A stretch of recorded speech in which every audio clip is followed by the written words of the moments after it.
자, 이제 오늘 우리가 이제 14장으로 이제 들어왔는데요. 이 14장의 내용이 조금 약간 어렵거든요. 근데 조금 이제 쉽게 설명을 하면은 성도가 세상을 향해서 어떻게 살아가야 하는가.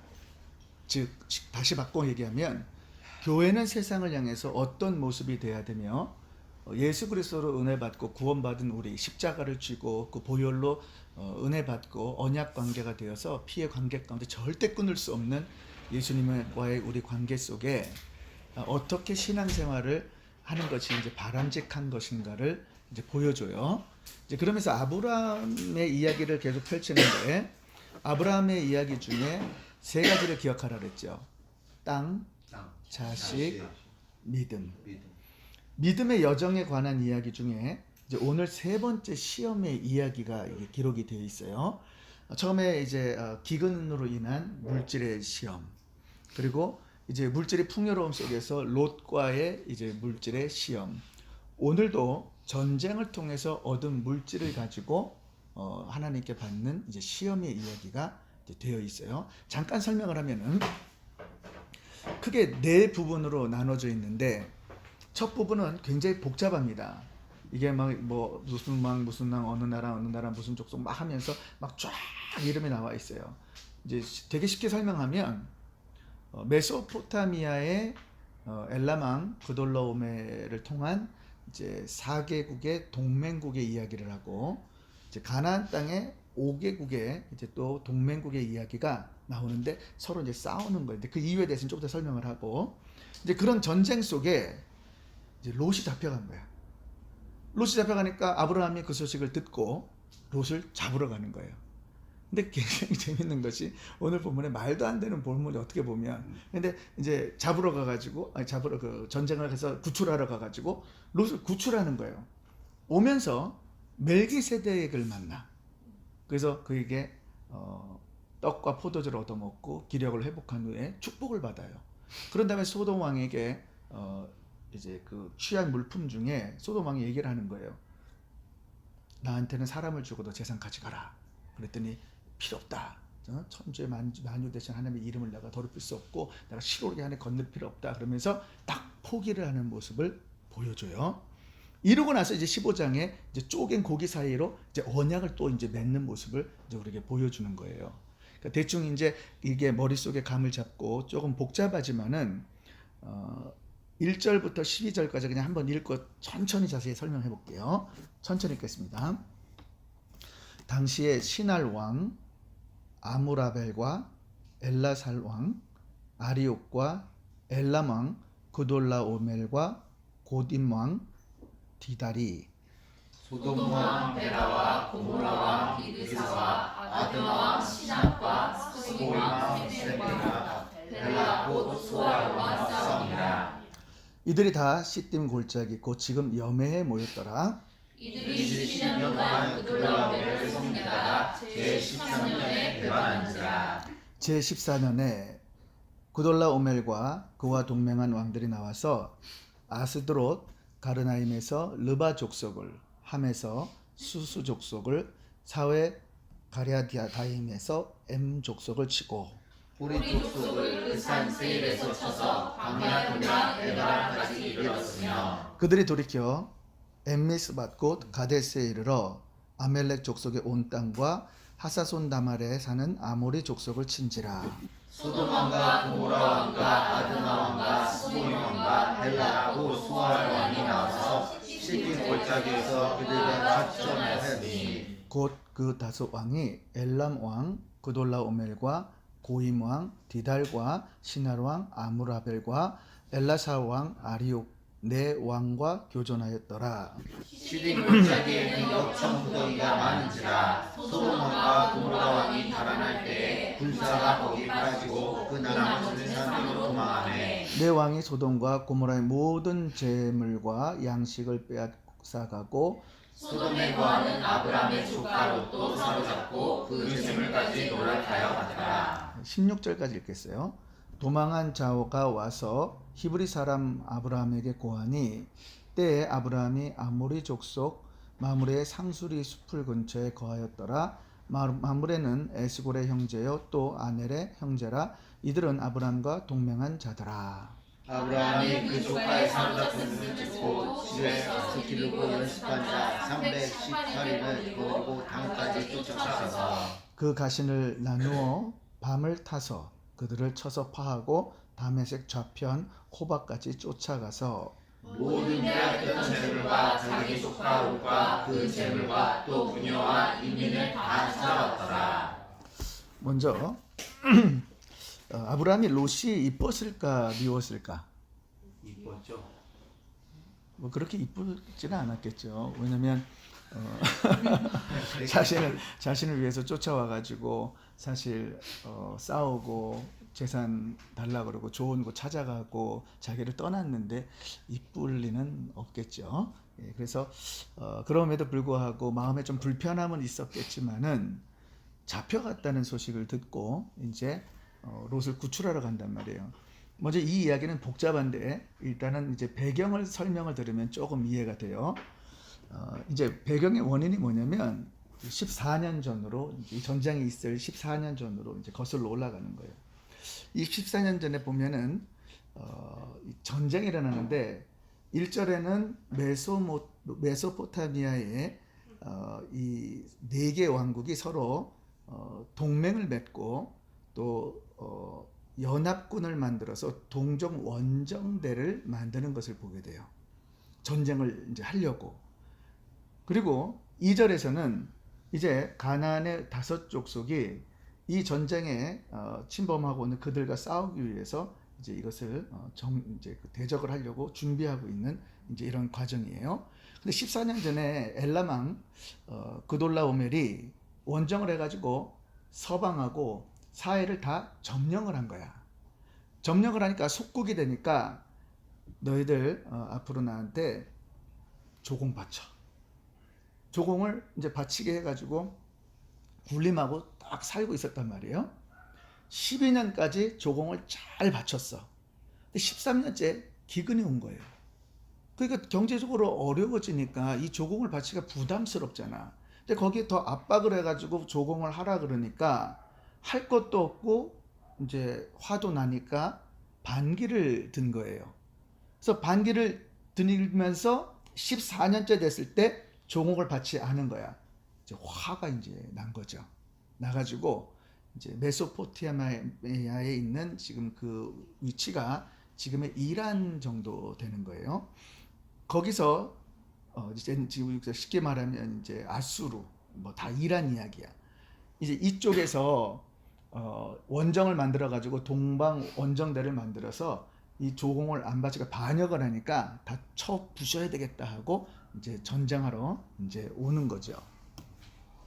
그러면서 이제 이들이 시딤 골짜기에서 이제 두 진영이 이제 대치를 하면서 이제 전쟁을 이제 벌이는 거예요. 그러면서 이때 이제 소돔과 고모라도 침범을 받으면서 그때 거기 있던 롯이 이제 잡혀가는 일들이 이제 벌어지는 거죠. 자, 5절에 이제 보면은 이제 그들이 전쟁하러 내려올 때 어떻게 순서적으로 내려오냐면 아스드롯 가르나임에서 이제 그돌라오멜 그 동맹국이 첫 번째 치는 족속이 르바 족속이에요. 근데 르바 족속은 당시에 아주 굉장히 잔인하고 강력한 군인이었어요. 군대예요. 그리고 신차가 거대한 거인이었어요. 그럼에도 불구하고 엄청난 연합군이 공격을 했기 때문에 거인 나라고 아무리 잔인해도 속수무책으로 추풍낙엽처럼 당할 수밖에 없는 것을 보여주는 거예요. 그러고 나서 그 옆에 보면 함에 머물던 수수 족속을 또 쳤어요. 그리고 사후에 기라다임에서 거하는 M 족속인데 이 M 족속도 아주 거인들이야. 싸움을 잘하는 족속들이란 말이에요. 그러나 너무나 강력한 군대가 쳐들어오니까 이게 뭐 속수무책으로 감당할 수가 없는 거죠. 이제 그러면서 다시 이제 사해와 이쪽까지 다 이제 점령을 이제 하게 된 거죠. 그러면서 또 밑을 쭉 읽어보면 사해 동쪽에 호리 족속이 거했던 세일산간 거기도 치고 또 이제 바란 광야까지 이제 나오는 거죠. 이 말은 이제 팔레스타인 지역의 웬만한 곳은 다 점령했다. 이제 그 뜻을 우리에게 말하고 있는 거예요. 그런데 여기서 멈추지 않고 이제 계속해서 전쟁을 일으키면서 아멜렉 족속을 때리고 그다음에 하솥은 다말에 있는 아모리 족속까지 이제 점령을 하는 거예요. 그런데 이 아모리 족속에 누가 살고 있었냐면 아브라함이 살고 있었어. 근데 아브라함은 안 잡혀갔단 말이야. 왜 그랬을까? 물론 하나님의 보호하심인데 그 이유가 있어요. 당시 이들은 조공을 받는 게 목적이기 때문에 일반 사람들은 건드리고 싶지가 않은 거예요. 그러니까 장막을 치고 사는 사람들은 그냥 평민이기 때문에 건드리질 않았는데 유목민이니까 장막을 치고 살고 있으니까 그 전쟁을 통해서 이제 그들을 건드리지 않은 거죠. 나라만 건드리게 된 거죠. 이렇게 해서 이제 모든 것을 다치고 이제 가나안 동부 쪽으로 점령하기 위해서 이제 시딘 골짜기에 딱 와가지고 이제 4개 연합군하고 원정대하고 5개 연합군하고 이제 붙으려고 이제 준비를 하고 있어요. 근데 이 5개 연합군은 사실은 조그만 나라야. 아무리 연합해도 힘이 없는 나라야. 그러니까 싸워도 지게 되는 거죠. 그래서 지면서 도망을 가는데 아까 10절에 12절 보면은 역청고대기가 막 빠지는 거예요. 막 안 돼. 그러니까 막 산으로 도망가고 그러면서 그냥 다 사로잡히면서 그때 이제 롯도 잡혀가고 재물 있는 걸 다 뺏어가지고 노력해서 다 가져갔단 말이에요. 그런데 참 재밌는 것이 뭐냐면 이제 이런 배경 속에 아니 그 강력한 어마어마한 군대를 집에서 키운 318명을 데리고 아브라함이 무슨 왕이야? 자기가 무슨 장군이야? 아니잖아. 그런데 너무 재밌는 거는 싸움도 해보지도 않은 아브라함 아내를 누이라고 속였던 비열한 자, 자기 목숨 하나 살려고 했던 자 간이 부어가지고 지금 318명을 데리고 가서 전쟁을 해서 이겼다는 거야.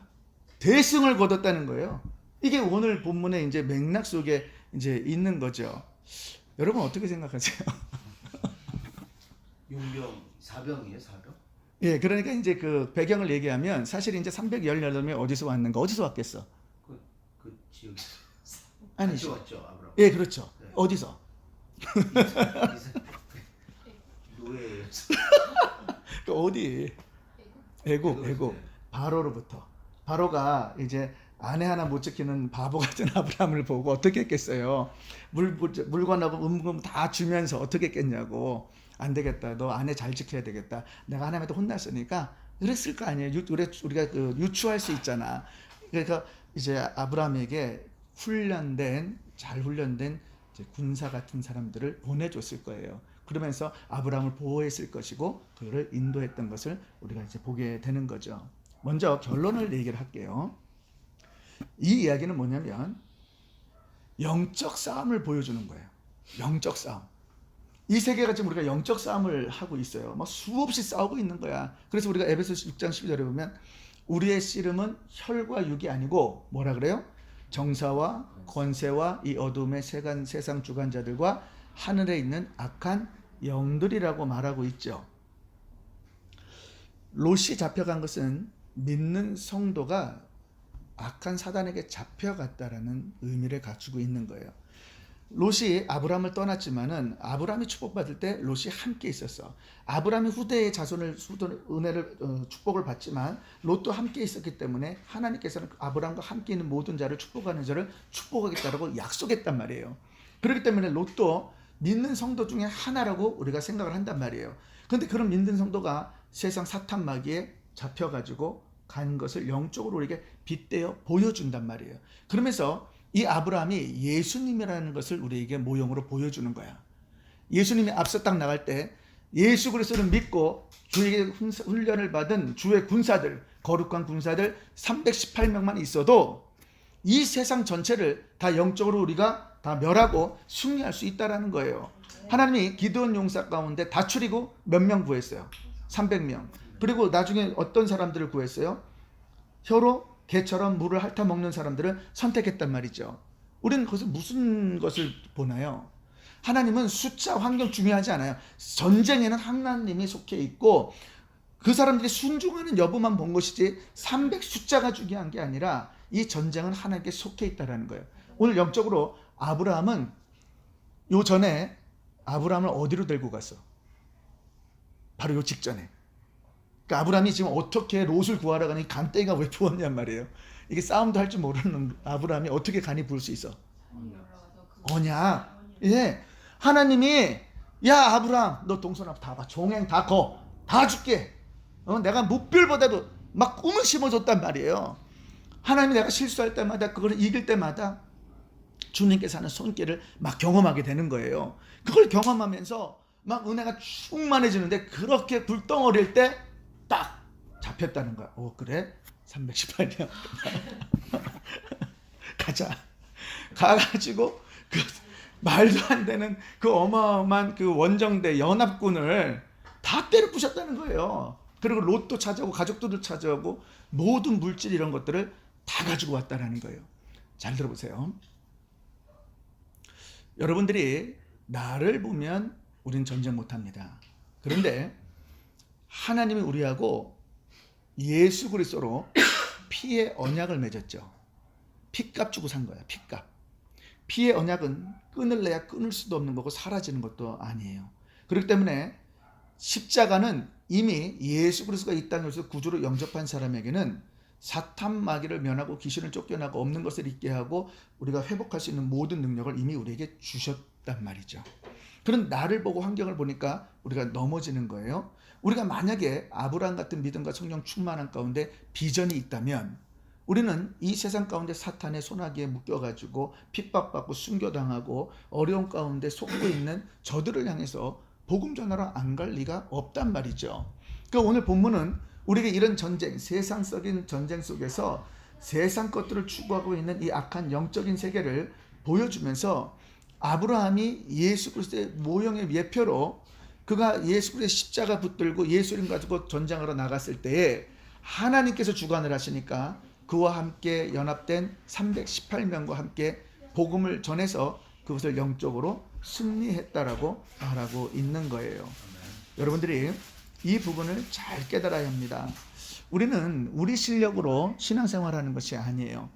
복음은 깊게 깨달고 깊게 깨달을 때만이 우리는 거기서 녹아질 수 있고 깨달아질 수 있고 담대해질 수 있어요.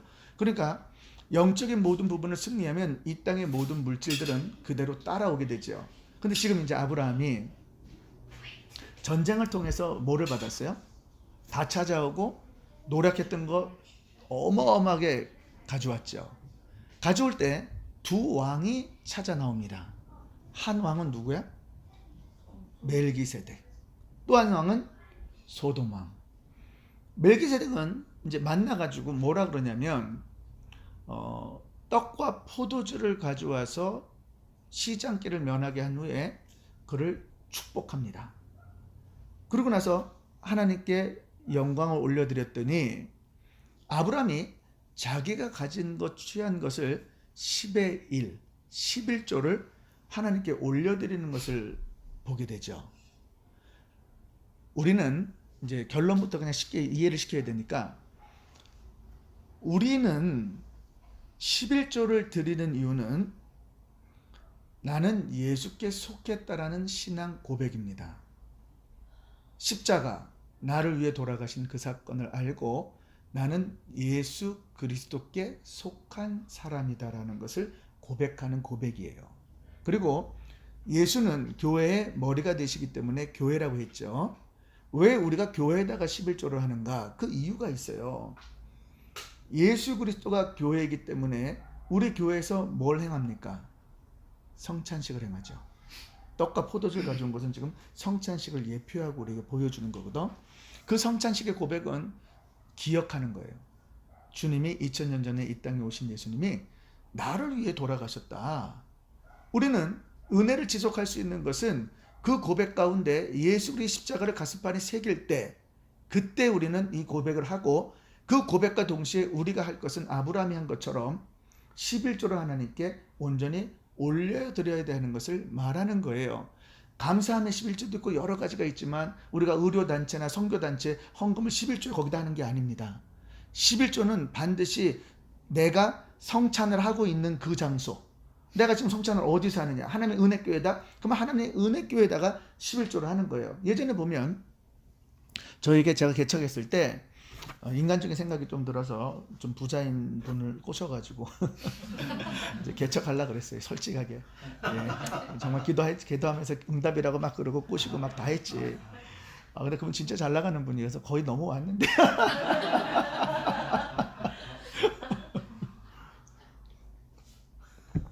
끝에 가서 내가 실패를 했어.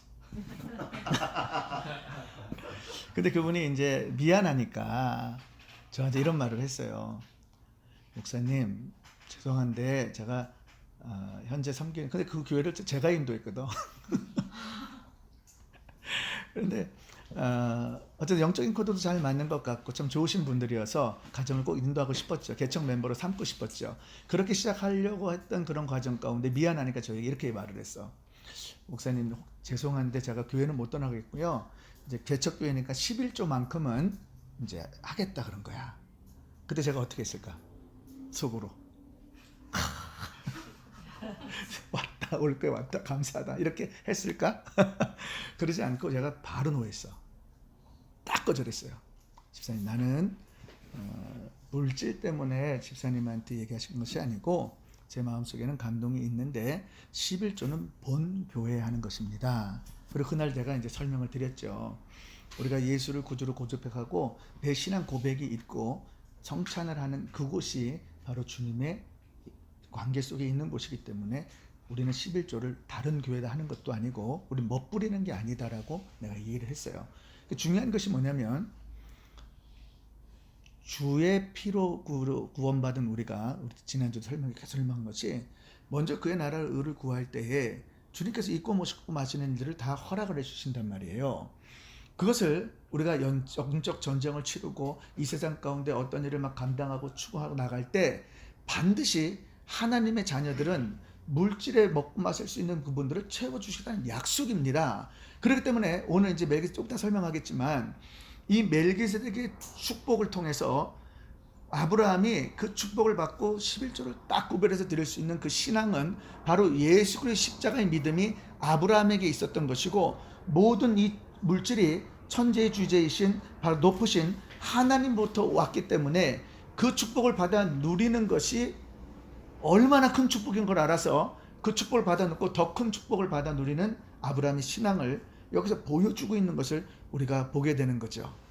아멘. 근데 반면에 소돔 왕이 이렇게 말을 해요. 한번 읽어보고 갈게요. 일단 17절부터 20절 읽어볼게요. 교독합니다. 아브라함이 그돌라오멜과 그와 함께한 왕들을 파하고 돌아올 때에 소돔 왕이 사회 골짜기 곧 왕국에 나와 그를 영접하였고 살레몬 멜기세덱이 떡과 포도주를 가지고 나왔으니 그는 지극히 높으신 하나님의 제사장이었더라. 그가 아브라함에게 축복을 가로되 천지의 주제시요 지극히 높으신 하나님이여 아브라함에게 복을 주옵소서. 너희 대조를 내 손에 붙이신 지극히 높으신 하나님을 찬송할지로다. 아브라함이 그 얻은 것에서 10분의 1을 멜기세덱에게 주었더라. 21절로 갈게요. 소돔 왕이 아브라함에게 이르되 사람은 내게 보내고 물품은 내가 취해라. 아브라함이 소돔 왕에게 이르되 천지의 주제시오 지극히 높으신 하나님 여호와께 내가 세상으로 맹세하노니. 자, 끝에 읽어보세요. 내 말이 내가 아브라함으로 침해하지 말까요? 내가 속한 것은 물은 10이나 10년이라도 내가 취하지 아니하리라. 지금 이제 무슨 이야기를 이제 하는 거냐면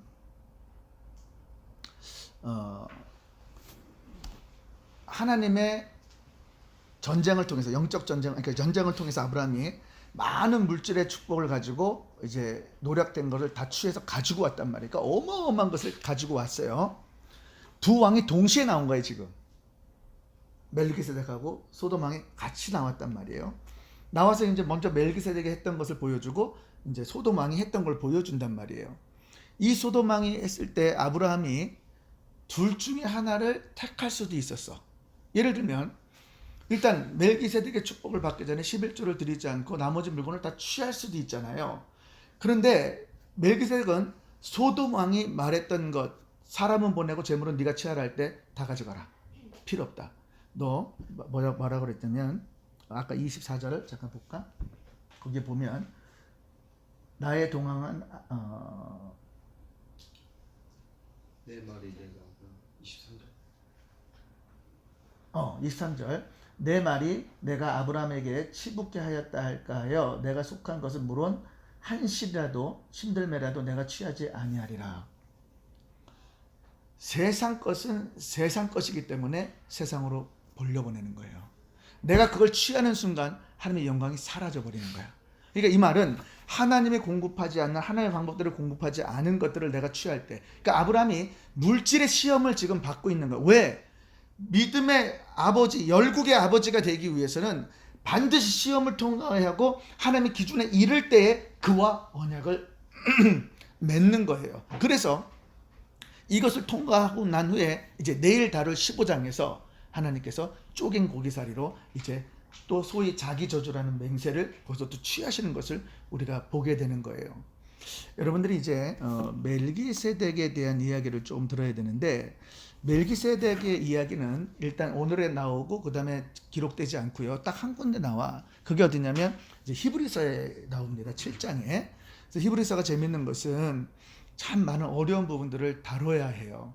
그래서 저는 이제 강의를 하면서 늘 이렇게 이제 공격적으로 이렇게 이제 그 악유를 하게 되죠. 근데 저는 이제 그걸 잘 알고 있으니까 나이스하게 이렇게 하면서 하나씩 설명해주고 이렇게 하면서 잘 피해가는데, 사실은 우리가 이제 깨달아야 될 것 중에 한 가지는 멜기세덱을 하나님께서 하나님의 택정함과 작정으로 세웠고 그분의 섭리라고 하고 뜻이면 우리가 하나님의 작정 속에 그것을 내가 왜 그렇게 했어요라고 물을 수 있어요? 없어요? 없잖아요. 그죠? 제가 설명 계속 해드렸잖아. 그와 마찬가지로 하나님께서 멜기세덱을 영원한 대제사장으로 세웠단 말이에요. 하나님이 세운 거예요. 하나님이. 그의 직분은 영원한 대제사장이라는 말은 사람이 세운 제사장이 아니라는 거예요. 그래서 그는 죽었지만은 이 직분에 대해서는 영원토록 있다라는 거예요. 그러나 그는 족보도 없고 어미도 없고 아비도 없대. 사람이 어떻게 그럴 수가 있냔 말이에요. 우리는 이 사실에 대해서 알 수 없는데 정말 엄청난 논쟁이 되어지는, 이제 신학적으로 논쟁이 되는 이제 이 구절이란 말이죠. 사람들은 때로는 천사라고 이야기를 하는 사람도 있고 여러 사람들이 되게 많아. 그러나 지금 이 멜기세덱의 모형은 예수 그리스도의 예표를 또 우리에게 보여주는 거예요. 장차 영원한 제사장, 왕의 직분을 가진 사람이 메시아가 되는 직분을 갖게 된단 말이에요. 바로 예수님이 그것을 갖고 있는데, 예수님이 인간으로 오셔야 되기 때문에 이 인간 대제사장과 그 다음에 인간의 영원한 제사장의 이 직분을 받기 위해서 하나님이 성경에 오류가 없게 하기 위해서 이 멜기세덱을 창세기에 기록해 놓은 것을 보게 돼요. 나중에 이게 아브라함을 통한 민족들을 향해서 쭉 번성된 이스라엘 민족들, 특별히 유대인들, 지금도 싸우는 문제가 이제 이 문제인 거야. 유대인들, 특별히 또 유대인들에서 개종돼서 기독교가 된 유대인들이 있잖아. 그러니까 유대교에서 개종해서 기독교인들이 된 사람들, 이 사람들이 이 문제가 해결이 되지 않으니까, 믿음이 생기지를 않으니까 다시 옛 유대교로 돌아가는 일들이 벌어진단 말이에요. 그런데 아비도 없고 어미도 실존 인물이지만은 하나님께서 세우셨을 때 뭐라 그러냐면 그는 하나님과 아들을 방불케 한다 그랬어요. 이 말은 하나님께서 멜기세덱을 세울 때 그리스도의 예표로 이 직분과 모든 것들을 멜기세덱에게 주었고, 하나님은 하나님의 자녀들을 위로하시기 위해서 떡과 포도주를 통해서 싸움을 하고 온 아브라함에게 육신적으로 피곤한 그에게 먼저 먹이고 먹여줬어요. 기력을 회복하게 했단 말이에요. 그리고 나서 그가 세상 물질을 딱 버렸을 때 믿음을 보시고 다시 아브라함의 입장으로 돌아가 보면 제정신을 차려보면 어떻게 될까? 뭐야? 내 지금 뭔 짓을 한 거지? 이렇게 생각할 거 아니에요. 내가 4개국하고 동맹을 해가지고 싸워가지고 저들을 물리쳤어? 하고 자기를 볼 때가 있단 말이에요. 그러니까 하나님이 다시 그에게 담대함을 주기 위해서 걱정할 필요 없고 설명을 하면서 이제 쪼갠 고기 사이에 그 언약을 맺어주면서 그를 확실하게 붙들어주는 모습을 이제 보게 되는 거죠. 고대 사회에는요, 이제 그 항상 윗사람이 아랫사람을 복을 비게 돼 있어요. 멜기세덱이 복을 빌었다라는 것은 아브라함이 열국의 아비로 세워졌지만은 그가 멜기세덱의 영원한 대제사장보다는 직분이 낮다라는 거예요. 그리고 하나님의 권위로 하나님의 주권대로 멜기세덱에게 왕의 직분, 영원한 직분을 줬단 말이죠. 멜기세덱, 평강의 왕이라는 거예요.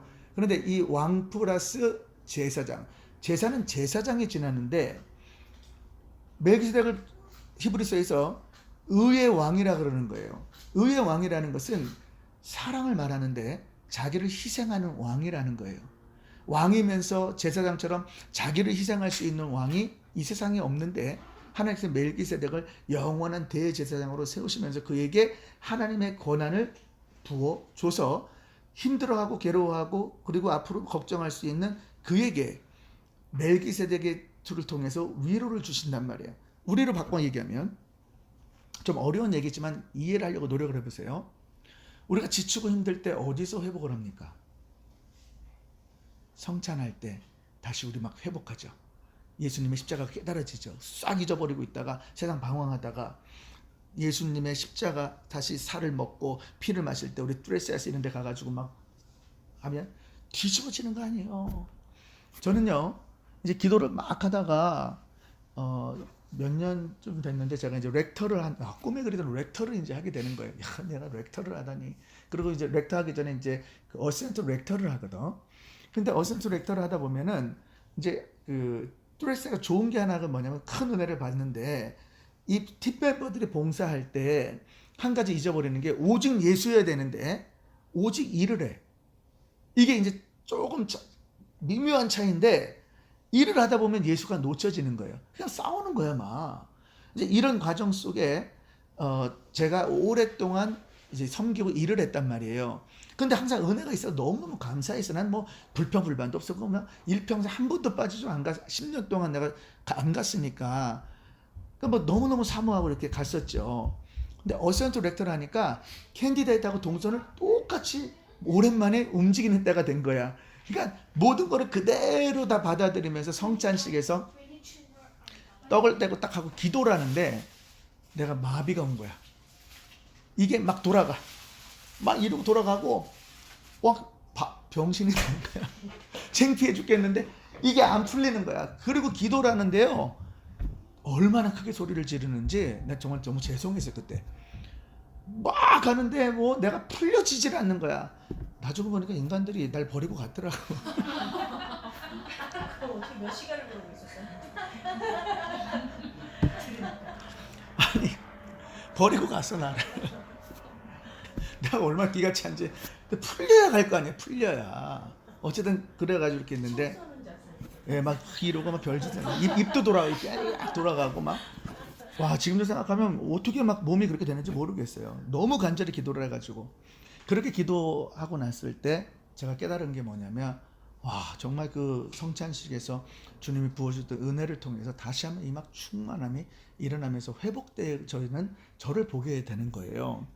그처럼 우리는 예수님의 살과 피로 그 보혈로 인해서 구원받은 하나님의 자녀입니다. 이 자녀가 아브라함의 믿음의 여정의 모습을 보여주는 거예요. 어떻게 넘어지고 쓰러져 우리 거짓말해 누이라고 속여 그리고 친척끼리 싸워 그리고 나가가지고 어떤 것이 되어질 때 처음에 실수하고 잘못하고 이렇게 어렵지만은 어느 때 신앙이 자라간 걸 보여주죠.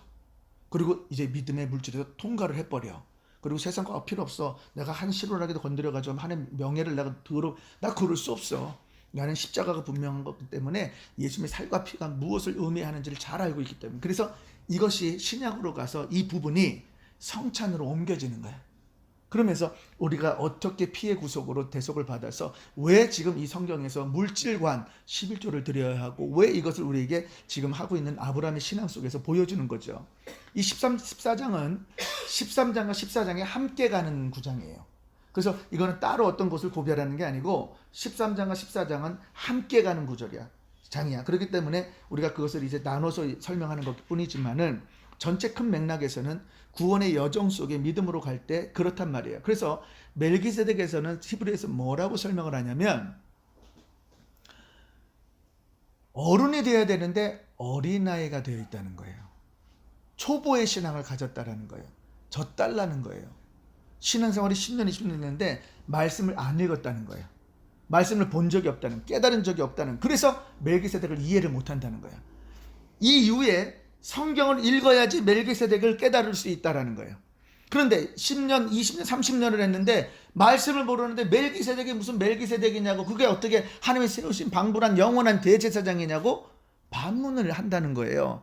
실질적으로 지금도 반문을 하고, 제가 이제 전 세계 신학교를 가면은 재밌는 것이 이제 이 부분에 대해서 얼마나 신나는지 몰라. 그럼 막 대적해요. 그다음에 구원론에 들어가면 진짜 재밌어. 성령론 하나도 제대로 맞는 게 없어.